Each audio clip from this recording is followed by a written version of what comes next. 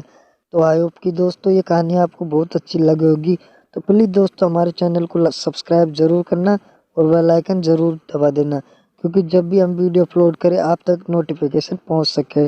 تو دوستو ملتے ہیں نیکسٹ کہانی پر۔